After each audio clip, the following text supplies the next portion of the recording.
ये मुझे समझ में नहीं आ रहा है ये किस दिशा में हम जा रहे हैं। शुक्रिया सर, जय हिंद। धन्यवाद professor. Next speaker Shri Praful Patel. सभापति महोदय, जल शक्ति मंत्रालय के कार्य पर हम चर्चा कर रहे हैं और इसका महत्व हम सभी समझते हैं। जल जीवन है, ये सभी लोग मानते हैं। केवल मानव के लिए ही नहीं, लेकिन पशु हो, पौधे हो, हर चीज़ को पानी की ज़रूरत होती है। हम बहुत साल पहले ये नदियों का एक दूसरे के साथ जोड़ने का, इंटरलिंकिंग ऑफ रिवर्स, और ख़ास करके अटल जी के समय पर इस बारे में ज़्यादा चर्चा हो रही थी कि नदियों को जोड़ा जाए। लेकिन पिछले कुछ वर्षों में इस बारे में, इस दिशा में कुछ ऐसे महत्वपूर्ण कोई कदम उठाए गए हों, ऐसा नज़र नहीं आ रहा है। तो ये स्वाभाविक है कि एक सोच अच्छी है, लेकिन उस सोच को कार्यान्वित करने में, परिवर्तित करने में कहीं ना कहीं हम सब पीछे रहे हैं, कम पड़े हैं।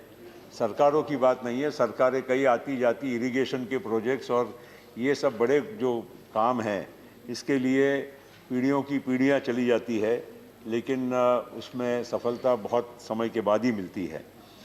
तो ये नदियों को जोड़ने का और इंटरलिंकिंग और रिवर्स का, इसके बारे में आजकल चर्चा बंद सी हो गई है और किसी भी प्रकार से उसमें कोई काम नहीं हो रहा है, ये नज़र आ रहा है।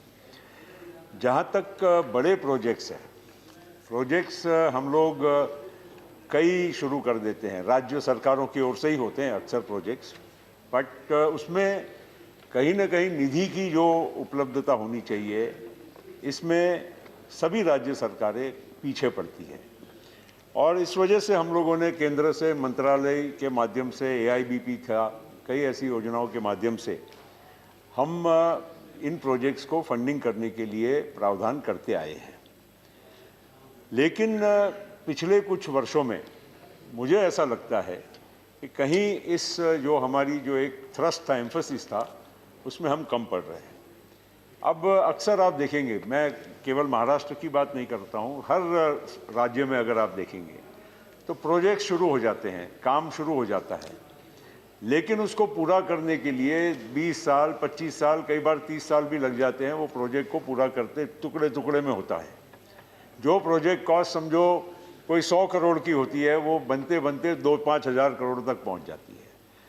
और इस वजह से हम लोगों को इसके लिए एक नियंत्रित कोई थ्रस्ट लेना पड़ेगा, क्योंकि जितने भी प्रोजेक्ट्स, मैं किसी एक राज्य की बात नहीं कर रहा हूँ, सभी राज्यों को पूरा करने के लिए हम इंफ्रास्ट्रक्चर के बॉन्ड्स निकालते हैं, हम चीप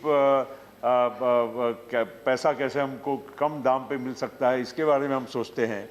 अभी जैसे मैं उदाहरण, मेरा कोई क्रिटिसिज्म नहीं है, जैसे हम लोग बुलेट ट्रेन के लिए जायका से, जापान से हम लोगों को 90,000 करोड़ रुपए का ऋण मिल रहा है। 50 साल में उसको वापस करना है, केवल 1% ब्याज, 1% भी ब्याज नहीं है उसका। तो अगर इस प्रकार से कोई बड़ी प्रावधान की कोई अगर हम कोशिश करें, तो मैं समझता हूं कि इस देश के अधिकांश जो ऐसे मेजर प्रोजेक्ट्स हैं, इसकी पूरा करने में हम लोग सफल होंगे और समयबद्ध तरीके से हम इसको पूरा करने में सफल होंगे। आज ये समय की ज़रूरत है। मैं एक उदाहरण देना चाहता हूँ। महाराष्ट्र में, जहाँ से मैं चुनाव हमेशा लड़ते आया, गोसी खुर्द का प्रोजेक्ट है। गोसी खुर्द नाम का एक प्रोजेक्ट है जो नागपुर, भंडारा, चंद्रपुर, गढ़चिरौली ऐसे 3-4 जिलों को पानी देने वाला है।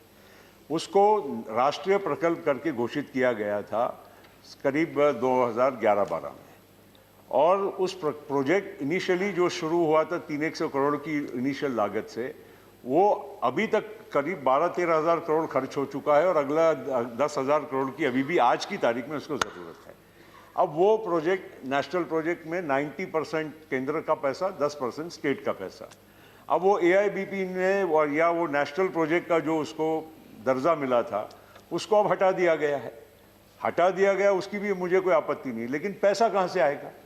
तो ये पैसे के मामले में, प्रावधान के मामले में हम लोगों को एक लार्जर इंटरेस्ट में सोचना पड़ेगा, क्योंकि राज्य सरकारों की मर्यादाएं होती है और राज्य सरकारों को एक ओर से, क्योंकि अब आप भी देखते हैं, आप भी गांव से जुड़े हुए हैं, हर गांव में आप जाओगे तो वहां पर सिंचाई की मांग तो होती है, कहीं से भी पानी लाओ, क्योंकि आजकल पहले तो क्या होता था कि बांध बना और फ्लो से पानी आ गया, अब लिफ्ट इरिगेशन, बहुत सारी और टेक्निक्स आ गई, जिसके वजह से लोगों का एक आग्रह इरिगेशन के प्रति खास करके गाँव में किसानों का बढ़ते जा रहा है। तो इन प्रोजेक्ट्स को पूरा करने के लिए जैसे हम लोगों को कोई लॉन्ग टर्म सस्ते रेट में फंडिंग जो अगर हम प्राप्त कर सके, राज्य उसको ले, केंद्र ले, जिस तरह से भी उसका बंटवारा करना हो, ये किए बिना हमारे बड़े जो प्रोजेक्ट्स है, क्योंकि अब हाउस में चर्चा होती रहती है, कभी वो पोलावरम की बात होती है, कभी हम जैसे गोसीकुर्द की बात करते हैं, ऐसे अनेक प्रोजेक्ट्स की बात हाउस के भीतर हम लोग करते आए हैं। साथ साथ में शहर बढ़ते जा रहे हैं। दिल्ली की आबादी देखिए, मुंबई की देखिए, हैदराबाद हो, बंगलोर हो, कोई भी शहर हो, और शहरों का जो दायरा है इतना बढ़ते जा रहा है कि पानी की समस्या हर शहर में करीब करीब अब हमको नज़र आ रही है। और दूसरी ओर जो पानी के सोर्स हैं, पानी का जो मात्रा में जो अवेलेबिलिटी होनी चाहिए, हमारे यहाँ देश में पानी वेस्ट ज़्यादा होता है, यूज़ कम होता है, ये तो अभी भी हम समझते हैं। इवन इरिगेशन में भी जितना सदुपयोग हमको पानी का करना चाहिए, उसमें पानी किसान भी उसमें जिम्मेवार है कि पानी वेस्ट ज़्यादा होता है, उपयोग कम होता है।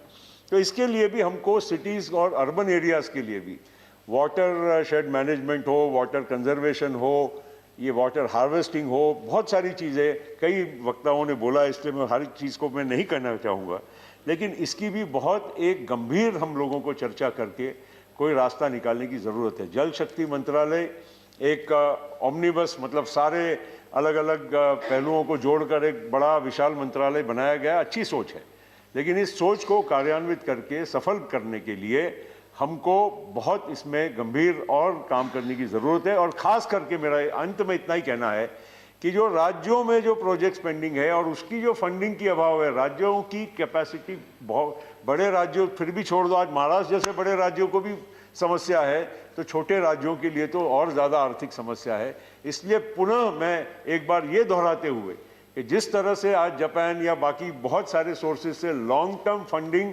कम रेट पे आज उपलब्ध हो सकता है, इस तरह से हम लोगों ने जल शक्ति मंत्रालय के लिए राज्यों को भागीदार बनाकर इस तरह का बड़ा फंडिंग उपलब्ध कराने की कोशिश करके हमने इन बाकी जितने भी आज पेंडिंग प्रोजेक्ट्स हैं, पहले इनको प्रायोरिटी पे, नए प्रोजेक्ट चालू करने के पूर्व पुराने प्रोजेक्ट्स जितने भी पेंडिंग है हर इस पूरे देश के राज्यों में, उसको पूरा करने के लिए हमने कोशिश करना चाहिए। तभी मैं समझता हूं कि हमारा ये मकसद जो है जल शक्ति मंत्रालय का जो एक स्वरूप है, ये और हमारे देश के हित में हम बदल सकते हैं। धन्यवाद। श्री केर